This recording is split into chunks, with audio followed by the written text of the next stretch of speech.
Halo semuanya, hari ini kami lagi di Es Pisang Ijo dan Rupa 2. Jadi di sini saya lagi bersama kakak siapa? Sabrina. Sabrina dan kakak Wina. Wina. Sebelumnya perkenalkan, saya Nabila Salsabila Wiharjo dengan NIM akhir 431 dan rekan Saya Mutiara Cahyani dengan NIM akhir 441. Baik, izin tanya-tanya ya kak. Oke, untuk pertanyaan pertama, apa nama usaha ini dan sejak kapan usaha ini berdiri? Untuk nama usahanya Es Pisang Ijo Dayang Rupa, itu makanan khas dari Makassar ya. Terus habis itu kalau dibukanya sejak tahun 2017-an, dan ini tapi di cabang ini baru buka di bulan Agustus tahun 2025 kemarin ya. Kenapa milih Es Pisang Ijo sebagai produk yang dijual? Karena kan kita juga berbagai macam makanan daerah. Kita juga ingin memperkenalkan daerah khas dari Sulawesi gitu loh, di Jawa ini gitu. Kira-kira siapa aja sih target pasar dari usaha ini? Target pasarnya semua kalangan ya, karena kan es gitu. Mungkin dari anak kecil, terus remaja, sampai orang tua mungkin masih suka gitu sama Es Pisang Ijo Dayang Rupa ini. Biasanya dalam per hari itu rata-rata tuh terjual berapa produk?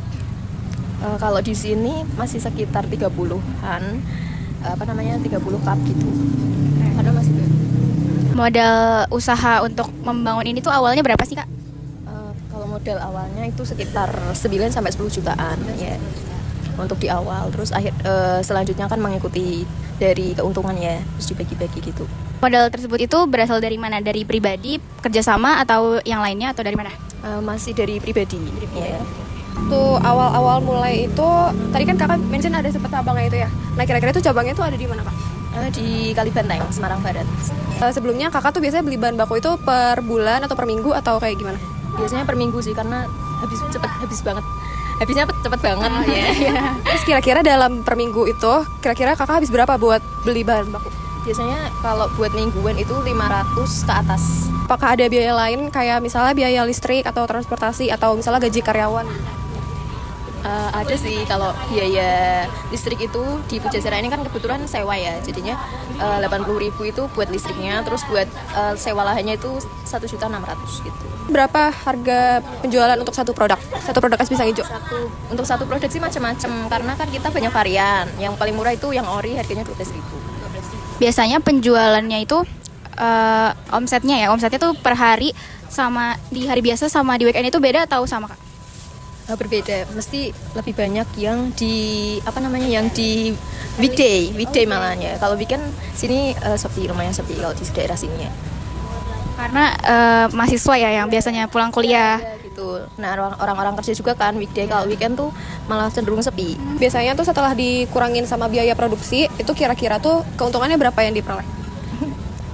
Keuntungannya kalau dikurang sama biaya produksi. Untuk kalau di sini sih keuntungannya per minggu ya, berarti per minggu aja. Per minggu cuman 2 jutaan lah ya. Terus biasanya tuh keuntungan itu tuh dipakai buat kayak misalnya beli bahan bakunya lagi atau kayak buat ada hal lain-lain kayak gitu? Muter kak, jadi kayak kita ada batinya, ada labanya itu, terus sisanya ini muter. untuk usaha es pisang hijau ini saat ini dikenai kewajiban pajak nggak kak?